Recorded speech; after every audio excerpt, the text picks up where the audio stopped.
Graça, paz e misericórdia. Meus amados irmãos, a paz do Senhor. Quem pode dizer a paz do Senhor? Aleluia.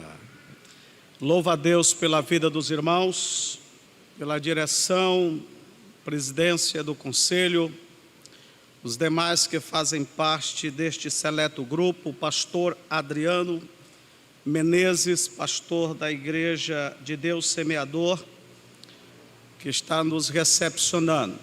Louva a Deus por esta sublime e poderosa oportunidade. Temos em mãos, nestes dias, um tema muito sugestivo, uma continuação da nossa ATE, onde está trazendo para nós uma abordagem sobre o chamado do obreiro, chamado ao ministério.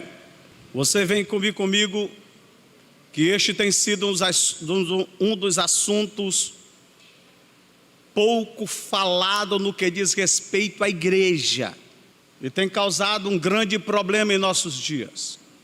Nestes minutos que me foram dados, a gente vai trazer algumas palavras de confronto e com certeza de entendimento sobre o chamado ministerial.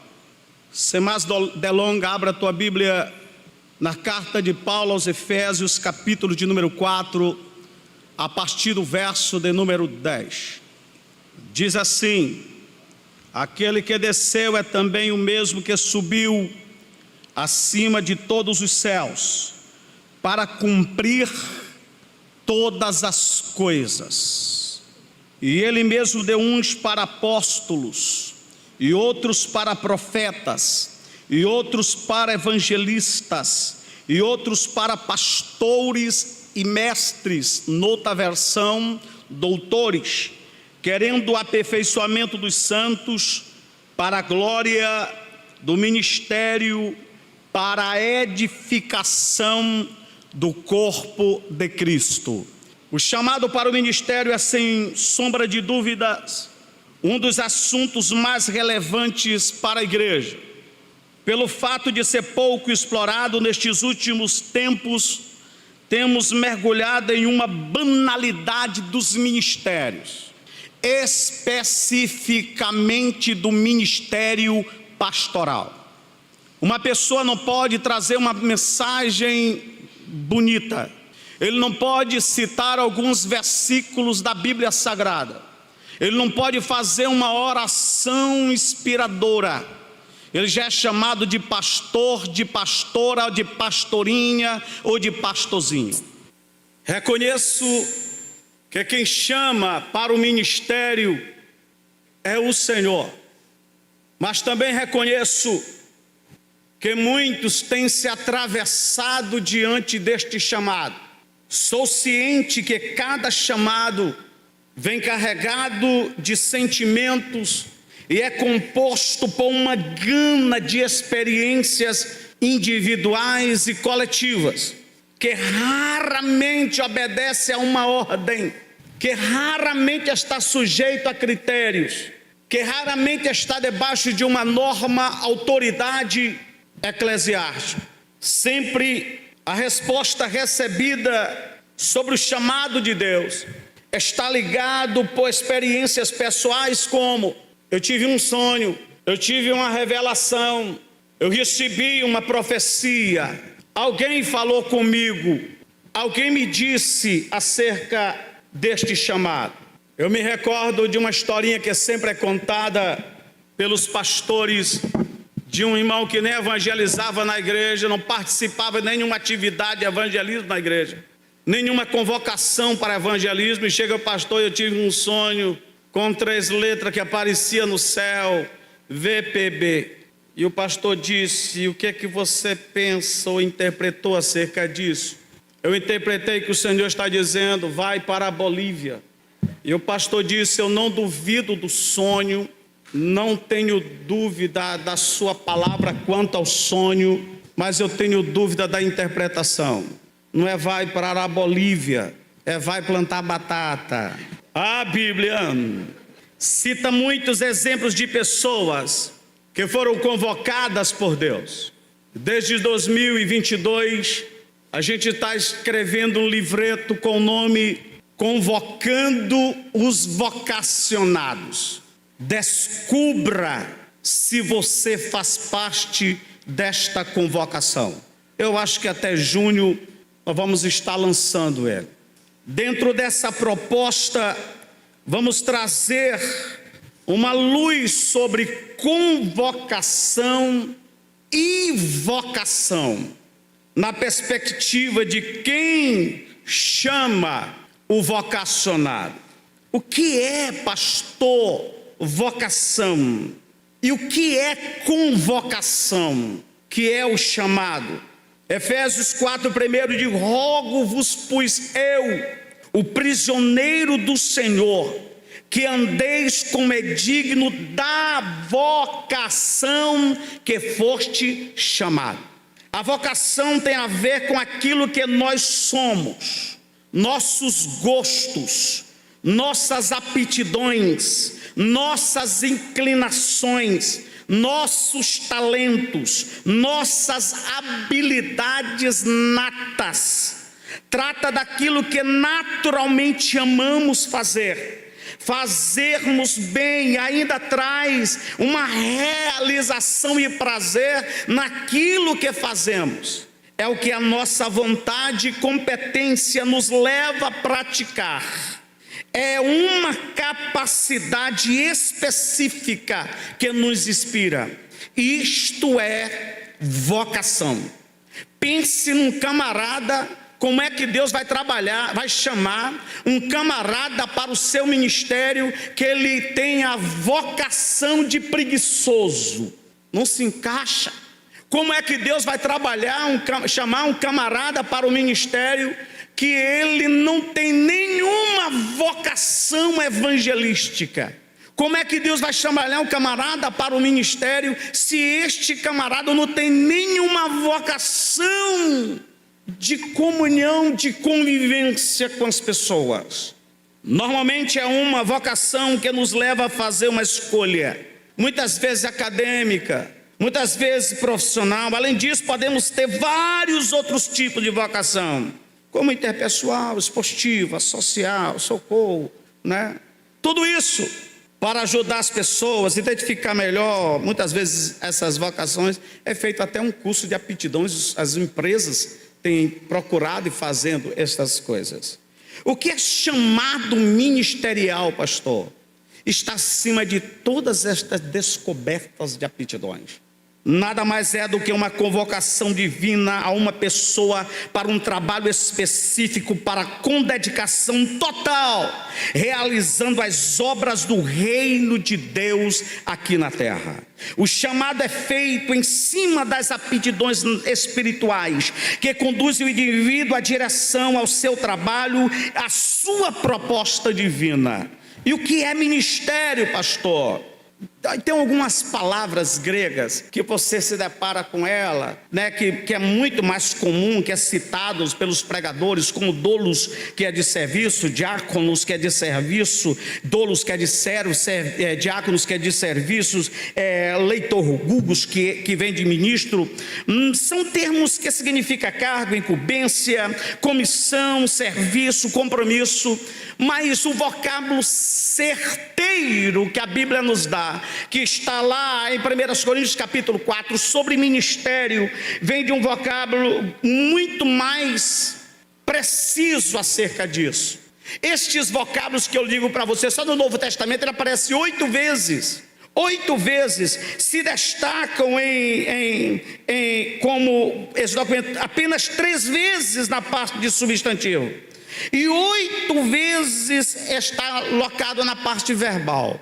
Então o camarada que diz assim: eu quero ser um ministro do Senhor, é porque eu sou ministro do Senhor. Eu vou já te dizer o que é isso aí. Ministro do Evangelho vem de uma palavra grega chamada uperetes.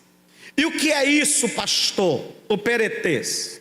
Uperetes significa remador de galés. Quem de vocês assistiu o filme Judá Ben-Hur?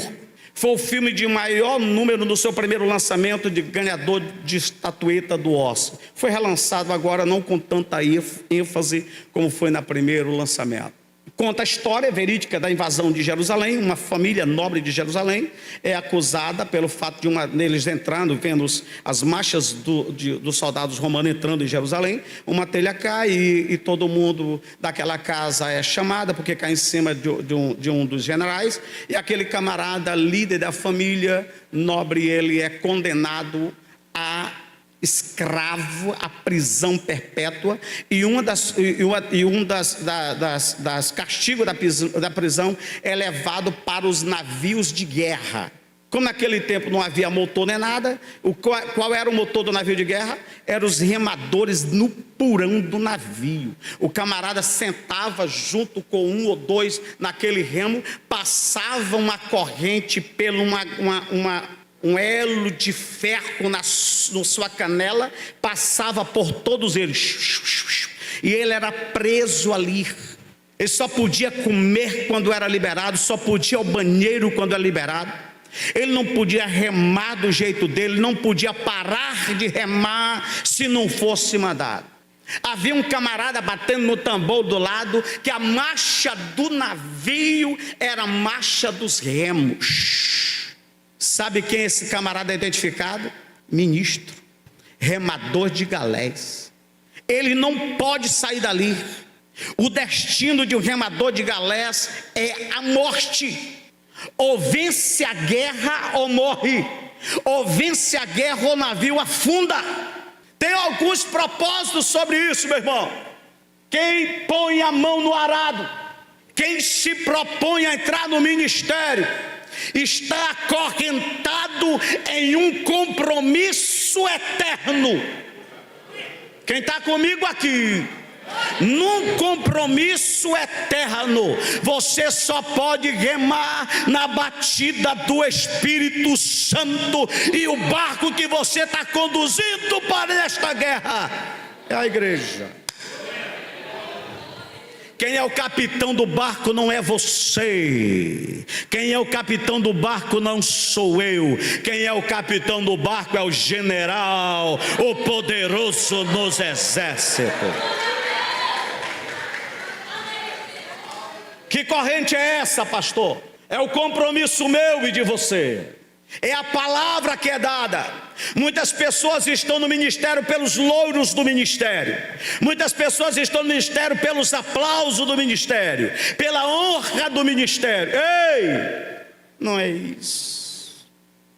Um nobre reverendo da presbiteriana trouxe uma palavra muito forte. Ele disse: sabe por que o púlpito está acima? Sabe por que o orador aparece a sua cabeça acima do púlpito? É porque a palavra que ele vai pregar vem de alguém que está acima dele, e o compromisso que ele tem é simplesmente ser porta-voz de quem mandou pregar. Oxalá se ele ficasse de trás de uma cortina e saísse somente a voz daquele que ministra na igreja. Em 1 Coríntios capítulo 4, verso 1, 2 diz: que os homens vos considerem como ministro de Cristo e despenseiro dos ministérios de Deus. Além disso, requer-se dos dispenseiros que cada um se ache fiel. Cada um se ache fiel. É inconcebível ter um ministro do Senhor mentiroso. É inconcebível ter um ministro do Senhor infiel nos seus compromissos. É inconcebível ter um ministro do Senhor que seus atos, seus comportamentos e ações são questionáveis pelos que estão perto dele. É inconcebível. A sua vida e o seu testemunho vale mais do que as minhas pregações. Diante disso, vamos entrar sobre algumas propostas do chamado.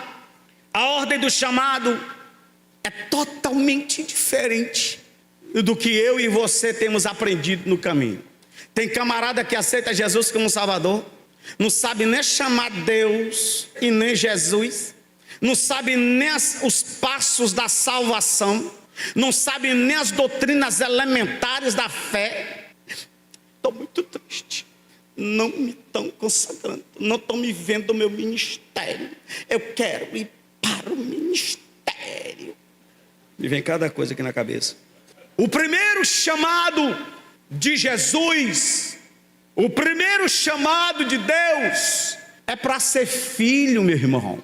Quem está comigo aqui?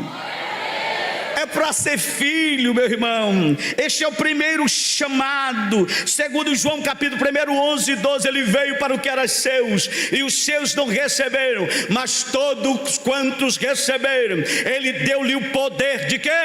De ser chamado filho de Deus. O primeiro chamado, irmão, é para ser filho de Deus. O primeiro chamado é para ser filha de Deus. Filho de Deus.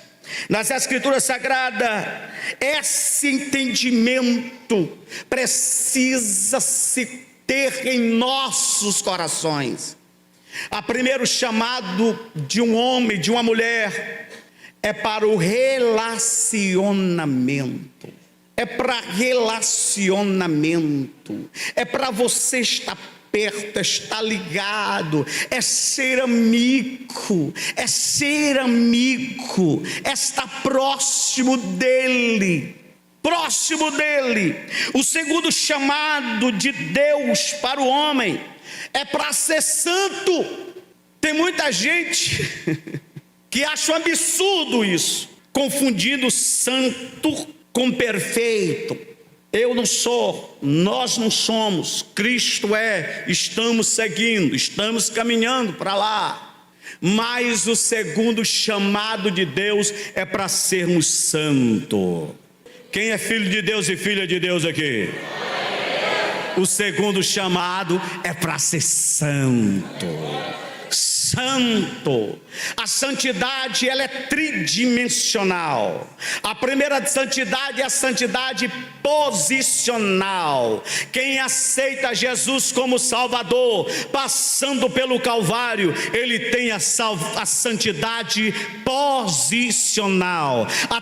A segunda santidade é a santidade de testemunho, chamado santidade de vida. Santidade de vida.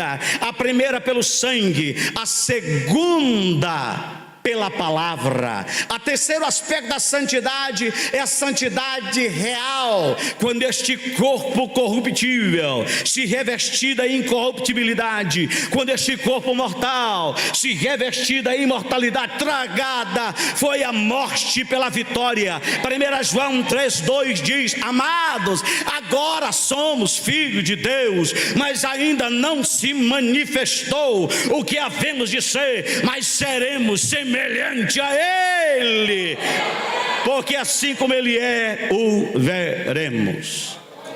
Por isso que se destaca 3 palavras hebraicas: Kadash, Kadesh e Kadosh. Kadash, santificação. Tem pessoas que nem passam, já quer ser Kadosh.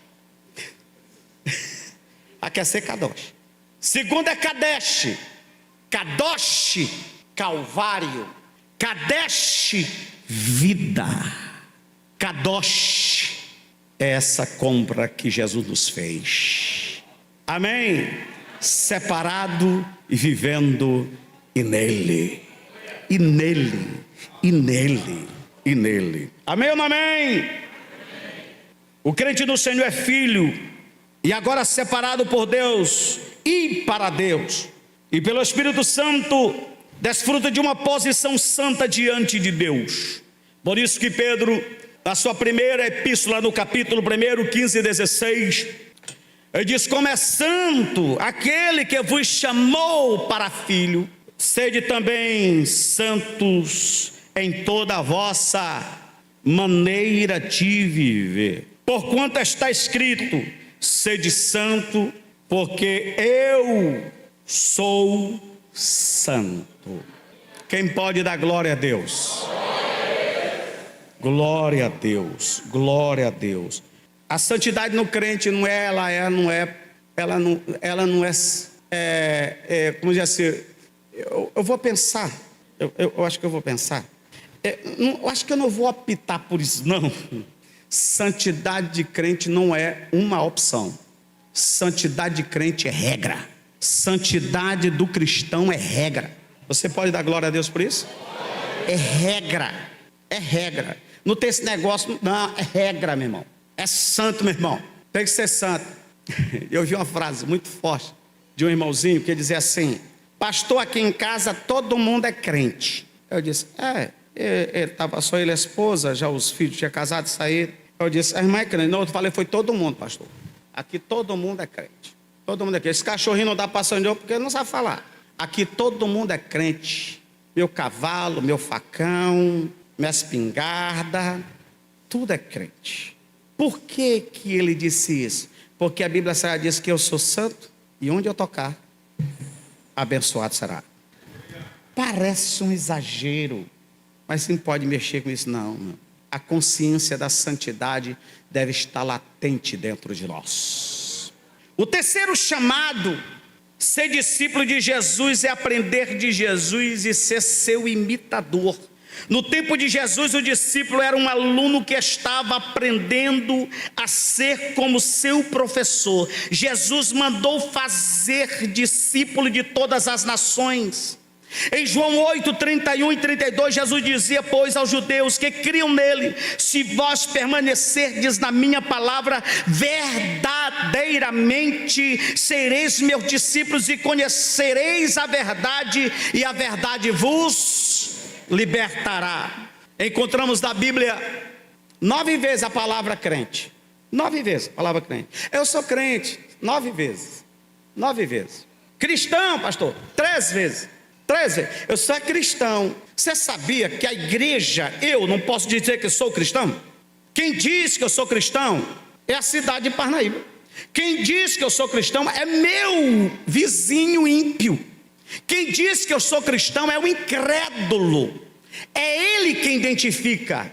Atos dos Apóstolos diz: e a cidade de Antioquia reconheciam e viam e chamavam-os de cristãos. É eles. O que é cristão, pastor, não é uma crista grande não, meu irmão. Não é cristinho, nem cristense, nem Cristo. O que é cristão é Cristo dentro e Cristo fora. Cristo dentro e Cristo fora. Paulo dizia, não mais vivo eu, é Cristo que vivo em mim. Eu não faço mais o que quero, o que eu faço vem dele, é Ele, por Ele, para Ele são todas as coisas. Por isso que ele diz, 1 Coríntios 10, 31, quer comais, quer bebais, ou façais, é muito amplo isso, qualquer uma outra coisa, seja para a glória dele. Seja para a glória dele, aleluia. Evangélico, gospel não tem não, irmão, tem não, gospel não tem não. Você sabia que não tem nem na igreja americana gospel? Tem não, não tem gospel. Evangélico só tem uma vez e somente numa versão da Bíblia Sagrada. Cristão ou discípulo, pastor, 261 vezes. 261 vezes. O que é que você é, pastor? Eu sou discípulo de Jesus. Nós somos discípulo do mestre. Amém ou não amém? O discípulo ama Jesus, isso é devoção. O discípulo aprende com Jesus, ele é ensinável. Meu irmão, o mais simples dos pregadores, se ele pregar a palavra de Deus, ele tem uma mensagem para mim, ele tem uma mensagem para ti. Um certo pastor, ele conseguiu fazer 1000 mensagens em João 8 e 32. Eu tentei fazer 10, não consegui. Ele fez 1000 mensagens em João 8:32. Foi convidado para uma congregação do interior para pregar no aniversário. E quando ele chegou lá para pregar, aquele dirigente de congregação do interior da nossa amada igreja, Assembleia de Deus, ele dá assim uma oportunidade, um beijinho na flor para cada dirigente que está ali. Aí deu oportunidade para o irmãozinho chegou lá e disse: eu saudo os irmãos com a paz do Senhor. Saúdo virou saldo, né? Salva todo mundo. Eu quero ler, para não ficar nas minhas palavras, eu quero ler só um versículo para uma rápida meditação em João 8:32. O camarada estava sentado igualzinho assim que está o Wagner. Aí ele virou as costas assim, ó, perna assim pro cara. E ele falou lá dentro do coração: para onde ele for, eu já passei. Ele teve dificuldade de ler o versículo. Quando ele terminou de ler, ficou possesso de Deus e começou a trazer uma revelação divina dos céus. Virou para aquele pregadorzinho de 1000 mensagens e disse assim: eu sou o Deus da palavra. Eu uso quem eu quero, eu uso quando quero, eu uso onde quero. Não negligencie em aprender, não negligencie em ouvir. Esteja atento ao mais simples e humilde pregador. Ele tem uma palavra. Deus sempre faz isso, sabia? Ele gosta de misturar a palavra dele com a da gente. Ele faz uma misturada assim, de vez em quando sai. Fica atento, de vez em quando sai uma palavra de Deus assim. Ele mistura a palavra dele com a gente. Então fica atento e receba. Isso é de Deus. O verdadeiro discípulo, ele imita Jesus. Ele é exemplo, ele tem Jesus como exemplo. Jesus deixou exemplo em tudo. O único lugar que Jesus foi um mau exemplo foi em sentinela e funeral. Ele esculhambou tudo, bagunçou toda a sentinela, bagunçou todos os funerais que ele participou. Foi o único lugar que ele não deixou bom exemplo para nós. Agora, em todos os lugares, ele deixou bons exemplos para nós. Amém ou não amém? Agora, se você imitar ele, pode mandar o defunto levantar. Mas se caso você fizer isso, o primeiro que corre é o primeiro que manda, se o defunto levantar. O verdadeiro discípulo obedece e segue a Jesus. Isso é submissão. Tem uma frase muito dura do pastor Luiz Carlos de Hitler. Ele disse: eu não quero seguidores, eu não quero servos que me tragam ideias, que me tragam projetos. Eu quero servos e seguidores que executem as minhas ideias e executem os meus projetos. Por ironia, nós temos muitas pessoas na igreja que passam um tempinho no ministério e agora quer dar ideia para Jesus, quer dar inspiração para Jesus. Jesus, eu acho melhor tu fazer assim, eu acho melhor que fosse assim. Jesus, ele é um mestre por excelência. O que ele quer é que nós executamos e sejamos submissos à sua palavra. O verdadeiro discípulo fala sobre Jesus.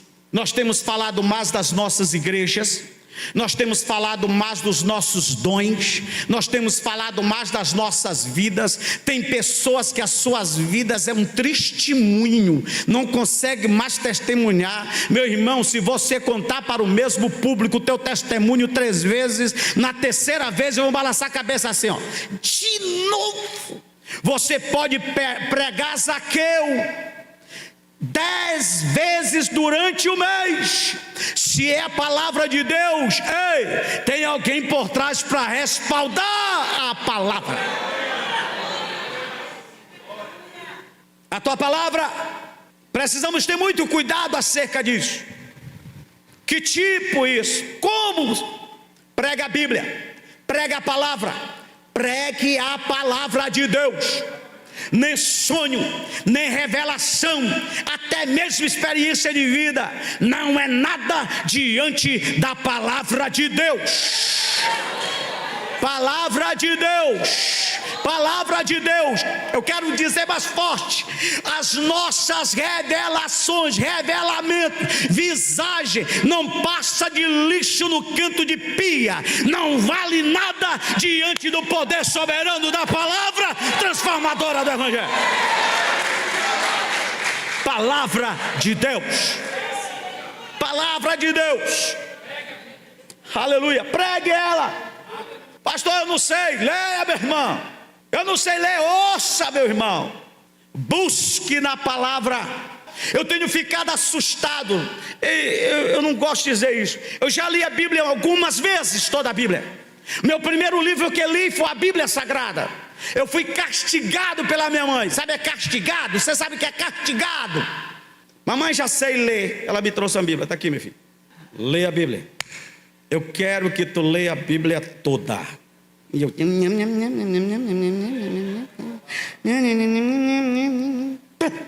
Mamãe, acabei.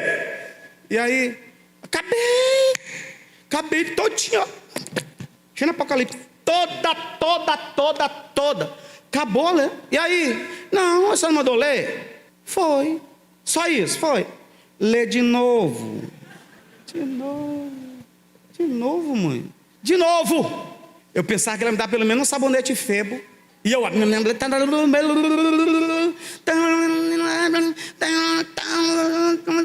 Não foi nem 4 meses de novo, mais rápido que o outro. Terminei de novo. Terminei. E aí, eu terminei de novo. A Bíblia, ela estava perto da pia. Eu me recordo que ela estava ensinando a pia. E aí... Terminei de novo. E aí, mãe? Terminou. E aí, então, foi. Lê de novo. De novo, mãe. De novo. Tu ainda não leu a Bíblia? Aí fui ler a Bíblia. Mamãe, tem umas coisas aqui, não é para estar aqui, não. O que, meu filho? Esse negócio de dar cara e o outro bater do outro lado. Esse negócio de amar inimigo, abençoar quem persegue. Eu comecei a citar para a mãe. E ela disse para mim uma coisa: agora sim, meu filho, você começou a ler a Bíblia. A Bíblia não é um livro comum, ele é o único livro que você fala e ele ouve. Ele ouve. Quando eu compreendi isso, na revelação soberana, ele disse: isso nada.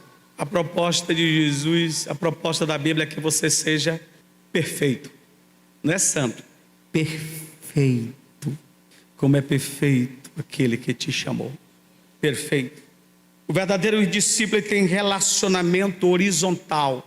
Tem pessoas que quando sobe do púlpito, não me toque, não fale comigo, eu não posso me contaminar. Certo? Assume uma posição de exaltação, de altivez de espírito, é cercado por segurança, não fala, não atende ninguém. Eu quero dizer para vocês que o verdadeiro discípulo, ele tem relacionamento horizontal. Ele ama as pessoas, ele convive com pessoas, ele faz o que Jesus fazia. Ele para falar para multidões, mas se reserva para falar com uma mulher na beira de um poço. Este é o nosso Jesus. O verdadeiro discípulo, o quarto chamado, passando que meu tempo já está correndo, é chamado para ser servo. Primeiro o quê? Primeiro chamado? Ser filho. Segundo chamado? Terceiro chamado? Discípulo. Quarto chamado? Servo. O crente torna-se filho, passa a exigência de passos de santidade. Ele é convidado a estar aos pés do mestre, mas daí então ele começa a servir. O único lugar, o único livro no mundo que faz a diferença de servo e escravo é a palavra de Deus. Escravo diz: nós éramos escravos do pecado, e passamos a ser servos de Deus. Passamos a ser servo de Deus. O escravo faz obrigado, o servo faz por amor e gratidão ao seu Senhor. Ao seu Senhor. Uma coisa que eu quero que os irmãos compreendam esta verdade, como diz lá em Romanos capítulo 6, o verso de 22, diz: agora libertos do pecado e feitos servos de Deus, tende o vosso fruto para a santificação e por fim a vida eterna. Eu quero dizer para vocês que os frutos que são gerados de santificação é de servos de Deus. É de servos de Deus. Isto é indispensável para o cristão. Tem pessoas que fazem as coisas forçadas. É porque eu vou porque o pastor me mandou. Eu vou porque eu vou porque não tem ninguém para fazer. Olha, não tem ninguém para fazer. Eu só faço porque não tem ninguém para fazer. Ei! O servo é diferente. Eu vou porque me mandaram. Eu vou porque era para fazer. O servo é diferente. Um certo pastor estava se desligando, estava jubilando, já idoso, um homem de uma notável história, de um excomunal testemunho diante da igreja. Os líderes da igreja se reuniram e diante da igreja olharam para aquele pastor e disse assim: pastor, nós queremos lhe dar um presente exponencial. Nós queremos lhe dar uma viagem de cruzeiro. Nós queremos pôr um carro novo, zerado na sua garagem. Nós queremos mudar o seu quarto, ampliar o seu quarto e colocar a mobília o mais luxuosa possível. Nos diga como fazer, nos diga quando fazer. Aquele pastor disse: eu não quero nada disso. Eu quero somente que vocês façam uma placa bem grande e coloque nesta placa servo inútil, porque eu com esta placa não terei dificuldade de expor na minha escrivania e na minha mesa, porque eu não fiz nada o que era para ser feito. Sabe o que isso quer dizer? Se você faz no ministério só o que é para ser feito, se você faz no ministério só o que lhe mandam fazer, se você faz no ministério só o que é obrigado a fazer, se você faz no ministério porque ninguém faz por você, você não passa de um servo inútil. Nós não desfrutaremos de galardão de Deus se os nossos atos para Deus não for atos que glorifiquem o nome do Senhor e tragam fruto de santificação. De santificação. Assim também vós, quando fizerdes tudo que vos for mandado, fazei tudo. Dizeis que somos servos inúteis somente porque fazemos o que é para ser feito. Para ser feito. E vem o quinto chamado para o ministério. Onde é que ficou o chamado ministério? Quinto lugar. Tem pessoas que dizem: eu quero ser apóstolo, que pega em profeta, evangelista, pastor e mestre, eu quero ser apóstolo. Não, você primeiro precisa ser filho, precisa ser santo, precisa ser discípulo, precisa ser servo para ser chamado para o ministério. Para o ministério.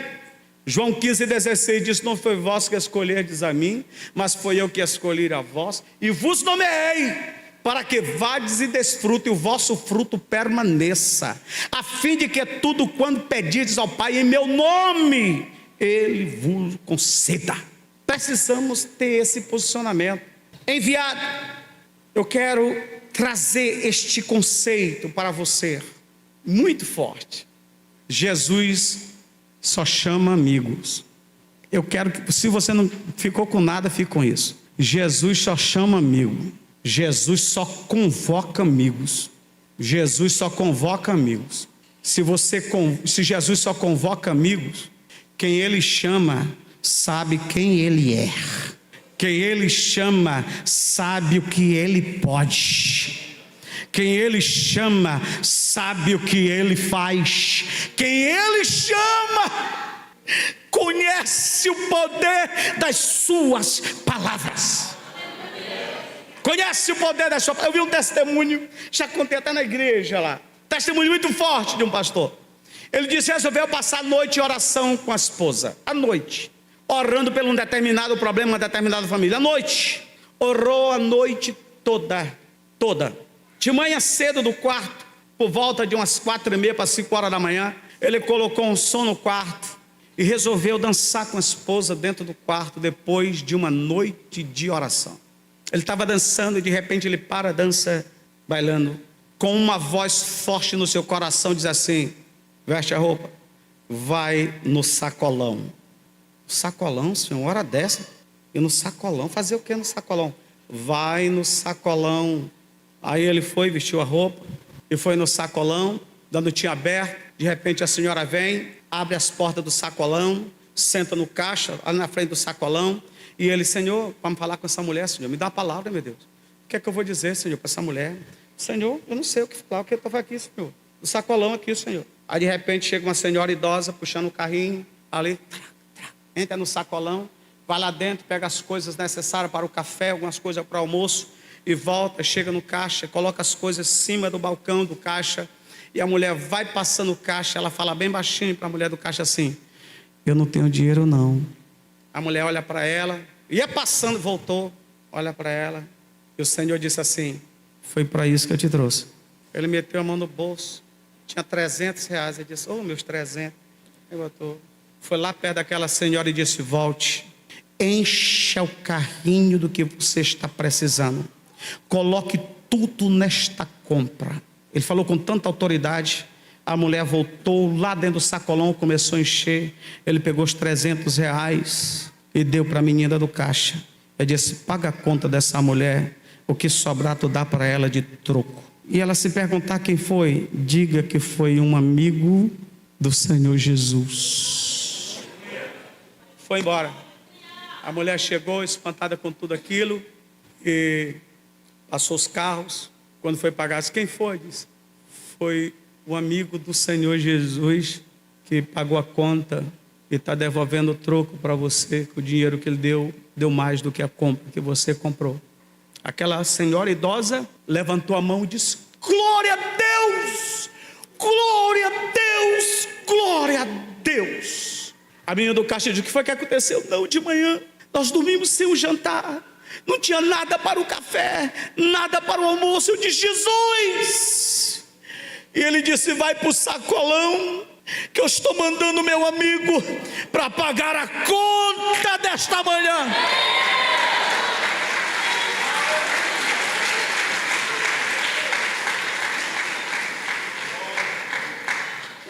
A sogra esteve no sacolão, conhecia a família, contou a história, chegou em casa assustado com aquela caixa que disse assim: naquele mesmo dia eu aceitei a Jesus como Salvador, porque eu decidi no meu coração também a ser amiga de Jesus.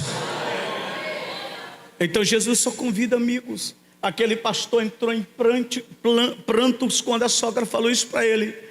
Ele falou de uma forma tão simples sobre aquele ato da amizade de Jesus. Simplesmente ele obedeceu o que Jesus mandara fazer. E esta deve ser. E muitos têm se posicionado hoje muito forte.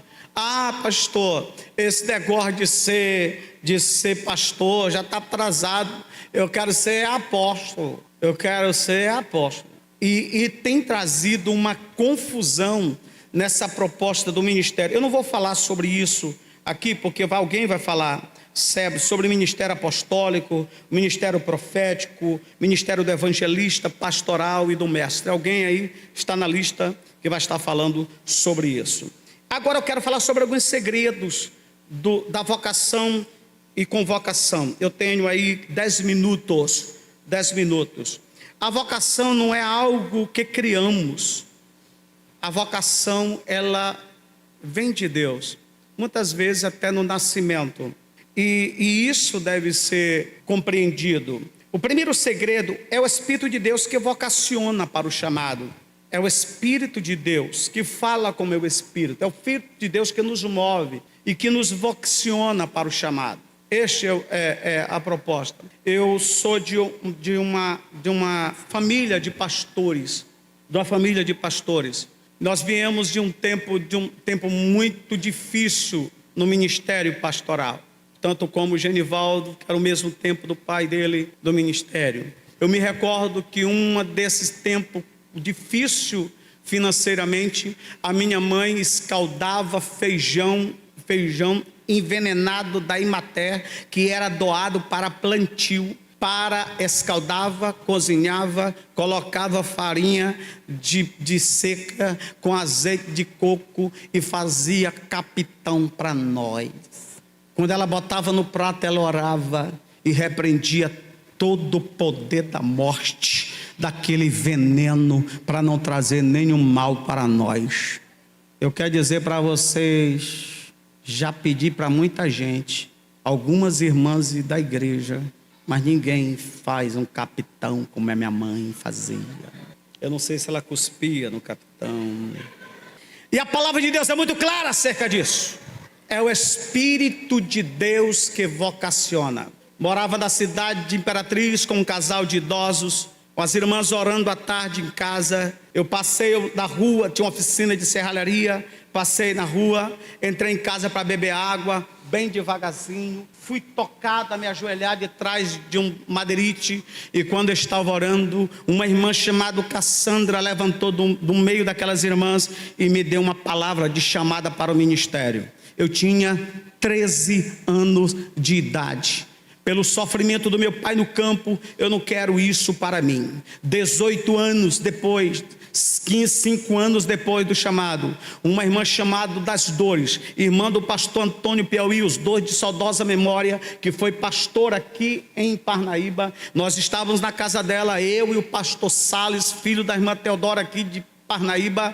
Ela foi tomada pelo Espírito de Deus e disse: eu vou repetir novamente, assim diz o Senhor, eu já te falei, e repetiu as mesmas palavras, até com as vírgulas. E olha que a irmã das Dores tinha uma língua muito pesada, interiorana, paulista, mas ela não teve dificuldade de citar com o mesmo terror, do mesmo teor que foi me passado a irmã Cassandra. Quando eu completei 23 anos de idade, em Santa Inês, uma irmã chegara de São Paulo, de um grupo de semente que nós cantávamos na avenida, numa festa, numa conferência da cidade. Uma irmã levantou lá no meio e veio marchando, não conseguiu me encontrar depois do culto, ela tinha que viajar para pegar o avião para ir para Brasília. Ela voltou, pediu, porque eu quero encontrar um jovem, o Senhor não deixou eu viajar, e me entregou a mesma palavra dizendo: olha,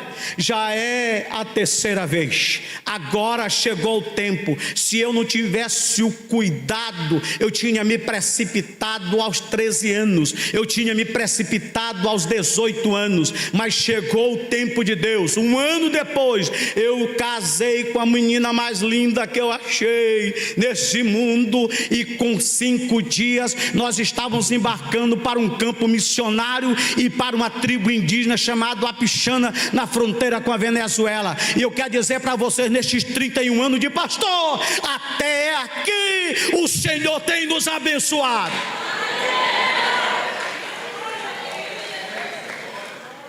O segundo segredo é Cristo que chama o vocacionado. Quem vocaciona é o Espírito Santo, é o Cristo que chama o vocacionado. Terceiro segredo: ao vocacionado requer compromisso pleno.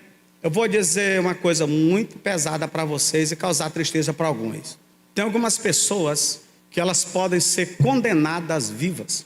Nós encontramos alguns pecados que não tem perdão. Pecado contra o Espírito Santo, não tem perdão. A falta de perdão com o próximo, não tem perdão. O que é que Jesus diz? Se você não perdoa, não é perdoado. O apóstata, o escritor dos Hebreus diz que é impossível. Mas tem outro que eu descobri: aquele que larga o ministério está lascado. Não é obrigado você a aceitar, mas se aceitar tem que ir até o fim. Vou repetir novamente: você não é obrigado a dizer sim.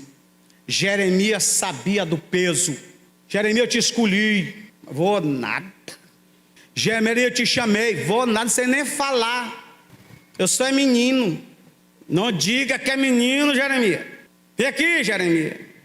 Lábia em Jeremias. Tchá, tchá, tchá. Jeremias caiu na lábia de Deus. Você pode ler o texto, está certo sobre isso. Bem no finalzinho, Jeremias diz assim: tu me iludiste, tu me cantaste, eu caí, tu me enganaste, eu caí. Se eu soubesse que era tão duro assim, se eu soubesse que era tão pesado assim, eu não tinha aceito. Olha só o que diz o texto: eu tentei deixar, mas os meus ossos doeram. Ai, Deus, ai, Pai, os meus ossos doeram quando eu disse não vou pregar mais. Ei, eu quero dizer para você que quem deixa o ministério, a primeira coisa que Deus quebra é os ossos, meu irmão. E disse aquele que larga e olha para trás não é digno do reino. Imagine você chegar na porta do céu e diz: como é o teu nome, feliz? É fulano de tal dos anzóis. Puxa ali, não é digno do reino. Compromisso pleno, compromisso eterno, compromisso sempre. Amanhã tem ordenação, ainda dá tempo. Quarto segredo convocado: ele é submisso à igreja e à sua liderança. É muito sério hoje. O camarada pega um olhinho na cabeça, a primeira coisa que ele faz gera nele um espírito de rebeldia. Rebelde. Sabe o que é que acontece? É o mesmo espírito que visitou Miriam e Arão. Deus não fala só com Moisés, Deus fala comigo também. Deus não fala só com o pastor, Ele fala comigo também. Se Ele quer falar, Ele tem que falar comigo. Deus chamou os três, uma reunião de 4, para uma reunião particular no gabinete soberano de Deus. Fala, Miriam. É porque eu também sou usado por ti, eu sou profeta. Fala, Arão. É porque eu sou sacerdote, me ungiram, ó, minha orelha, meu dedo e meu dedão do pé. É porque eu sou... Fala, Moisés. Digo eu: não, Senhor. Pastor, é Pai, é Deus, eles são meus irmãos. Eles são meus irmãos. Você sabe o que é que um pastor fala de um rebelde para Deus? Eles são meus irmãos. Sabe o que é que Deus diz? Ei, Miriam, eu falo contigo. Arão, eu falo contigo. Mas Moisés é diferente. A gente almoça junto. Amaná, soure, com Moisés ele senta na mesa comigo. Com Moisés a gente conversa face a face. Vocês são subordinados. Moisés é meu. Eu quero dizer para você: o segredo da vitória e do triunfo: seja submissa à igreja que te ordena, seja submissa à tua liderança. É submisso. Sabe por que você está de pé? Sabe por que você ainda está de pé? Vou mais forte. Sabe por que você ainda está vivo? É porque a seta do inferno que foi mandado para te destruir não passou na proteção do teu pastor e da tua liderança. Não passou. Foi um escudo, aquele escudo de Israel. Foi aquele escudo inteligente antimíssil do inferno que foi liberado pela tua liderança para te proteger. Vou fechar que meu tempo só falta 4 minutos. O convocado, ele é firmado nas promessas de Deus. Não é na promessa do pastor, não é na promessa da igreja. Hoje nós temos muitos pastores frustrados, líderes frustrados, nós temos muitas pessoas frustradas, missionários frustrados. É o máximo que se tem hoje, frustrados no ministério, porque foram nas promessas dos homens. Foram nas promessas dos homens. Quantas pessoas têm levantado dizendo: pastor, porque Deus, Ele fez, Ele me deu uma missão. Olha, Deus me deu uma missão, e o pastor não entendeu. Deus me deu uma missão, Deus me deu uma missão para a igreja. Não, meu irmão, eu vi uma frase muito forte sobre isso. Deus não deu missão para a igreja de maneira nenhuma, meu irmão. Deus não deu missão para você de maneira nenhuma, meu irmão. Deus fez uma missão e convocou você para participar dela. A missão que Deus criou foi, convocou a igreja, foi para participar dela. Eu vos chamei e vai. Vinde e ide. A missão é de Deus, e nós somos convocados para estar debaixo dela. Não tem essa não, meu irmão. E o cara pensa que é a última Coca-Cola. A convocação exige mudança radical de hábitos. A convocação exige mudança radical de hábitos. De hábitos. Não minta mais não. Não fofoque mais não. Deixe dessas piadas ridículas, obscenas, conversas que não tem nada a ver, meu irmão. Comportamento triste. O que refletia em Eliseu para aquela mulher que falava para o marido: tu viu aquele homem que passa por aqui? Aquele homem é o quê? Um santo homem de Deus. Tem uma mudança radical de hábitos. Radical de hábitos. Eu quero dizer para você que esta é a proposta para quem é convocado. E temos algumas categorias de quem não é convocado. Primeiro, o que chama a si mesmo. Eu sou pastor, porque eu me ungi a mim mesmo. Eu convoquei os amigos. Teve um pastor numa cidade, lá em Boa Vista, Roraima, que ele convocou os amigos para um churrasco, uma festa. Os amigos pastores, tal. O pastor gosta de comer, aí todo mundo estava lá. Quando todo mundo estava na plena festa, ele foi lá dentro, pegou um óleo de unção. Ele disse: vou me ajoelhar para vocês me ungir.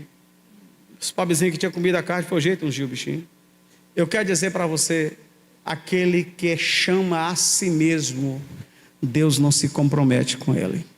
Deus não se compromete com ele. Eu vou mais forte. Essas pessoas, eles têm sido portadores de maldição, porque eles conseguem plantar sementes de rebeldia. De rebeldia. Sempre é gerado num coração orgulhoso e altivo. Sempre é gerado num coração orgulhoso e altivo.